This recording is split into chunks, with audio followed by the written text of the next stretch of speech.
What's happening guys, it's Abhinav from PhoneBunch and welcome to our review of the Xiaomi Redmi Pro. Now this one packs a 5.5-inch 1080p OLED display, but the highlight here are those rear cameras. So you get a 13 megapixel f2.0 camera and then a 5 megapixel camera to capture depth information. Powering the smartphone is the Helio X20 deca-core processor with 3 gigs of RAM, 32 gigs of onboard storage, which is expandable. Now we are running MIUI 8.1 beta software on this device.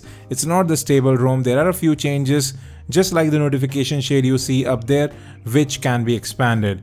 Now let's talk about build, we'll get to everything else later. So as I said earlier, this is a dual SIM smartphone and you can expand storage if you sacrifice a second SIM card slot.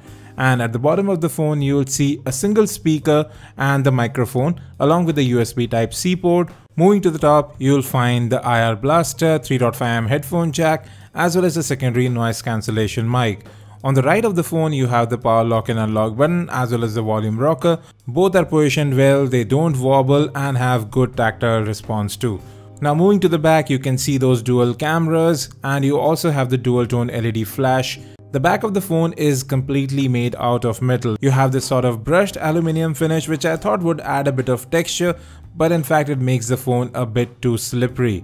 Now the phone packs a 4050 mAh battery inside, so it doesn't feel that light. It is a bit heavy to hold in one hand and the slippery grip doesn't help in that aspect. I actually do like the build of the Redmi Note 3 over this one. Now coming to the front, you get a 5 megapixel camera, proximity and light sensors along with the notification LED, and well, you do have capacitive buttons flanking that home button.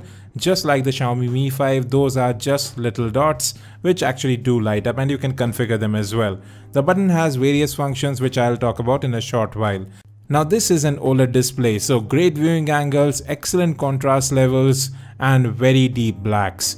Now you can go ahead and customize the color profile of the display. There is a reading mode in there as well, so you can customize the display to your own liking. Now as I said, this button has a lot of functions. Now first of all, this is a capacitive button as well, so if you just tap on it, it behaves as a home key and you can customize it to do various functions. So if you just single tap on it, it behaves as a back key, double tap on it, it behaves as a multitasking key. All of this can be configured from settings. Now you also have the one-handed mode available right here. Double tap to wake is also available on this ROM. And if we talk about that fingerprint sensor, it actually works out quite well. You do have to press on it to unlock the phone, just like Samsung smartphones. So it's not the fastest fingerprint sensor out there, but it works about 90% of the time. Sometimes you do have to press it twice. Anyways, now moving to network and call quality, we didn't have any issues there. You can see right there, I am using the Jio SIM card here and the VoLTE networks are supported here too. Audio both through the earpiece as well as through the speaker is loud, it is quite crisp and it doesn't rattle at full volume. You also have auto call recording available right here, just like other Xiaomi smartphones. Now GPS, Wi-Fi hotspot, Bluetooth tethering, all those things worked out fine. What I didn't find was support for the 5 GHz Wi-Fi band.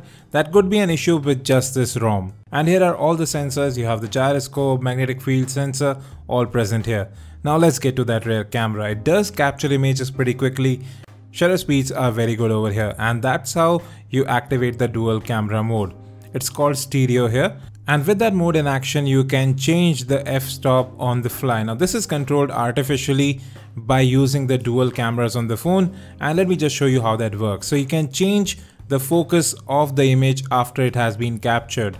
But sometimes the camera just misses focusing on the image, and you can see how this works out. So you can either have the entire image in focus or you can choose particular parts to be there. Now the front-facing camera also takes good selfies, but I think I prefer the Redmi Note 3 in terms of the front camera. The rear camera is definitely better here, and you can see the results too. The color reproduction is good, the camera captures quite a lot of detail. It's not as soft as the images from the Redmi Note 3, even though it has a larger megapixel count. And if you get a good hand over the camera interface, you can get very good images.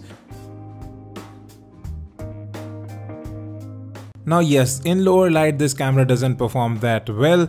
There is quite a lot of noise in those images, but in artificial light this performs decently well. At least color reproduction is pretty good here, although noise levels are a bit high.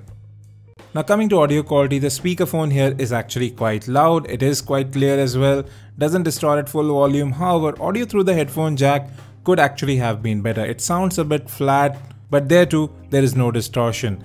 Now getting to software, this phone is currently running on MIUI 8.1. So you can see the expandable notification shade. There are a few changes underneath the hood as well. This is beta software right now. And just like most other MIUI smartphones, you get a lot of customization with themes. You can customize icons, wallpapers, themes, sounds, pretty much everything about the phone. And out of the 32 gigs of storage on the device, you'll get about 24 to 25 odd gigs when you get the phone. And you can expand that with a micro SD card as well. And we had about 1.3 to 1.4 gigs of RAM available on the device when there were no apps running in the background. Now some of the features that we have already seen with MIUI 8, like dual apps where you can have 2 WhatsApp accounts, 2 Facebook accounts all on the same phone, are available here as well. And you also have app lock using the fingerprint sensor. And all those features actually do work out quite well. You also have second space. Now performance is a sort of a mixed bag here. Web browsing did work out well, apps did open up quickly at times, but then again, sometimes you do notice a bit of a stutter. And there is no particular reason or time or a lot of load on the processor, it just happens occasionally. Where the inconsistency in performance is most notable is in gaming.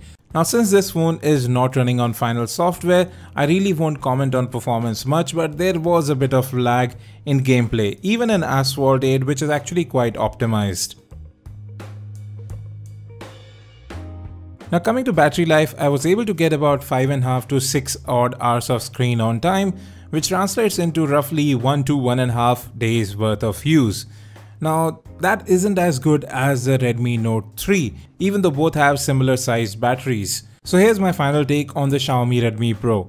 Solid build quality here, the display looks really great. Performance however is quite inconsistent on the device. And while the dual cameras do seem like a gimmick for now, the software seems unfinished. It's very raw. It actually adds a layer of complexity in getting good photos from your camera.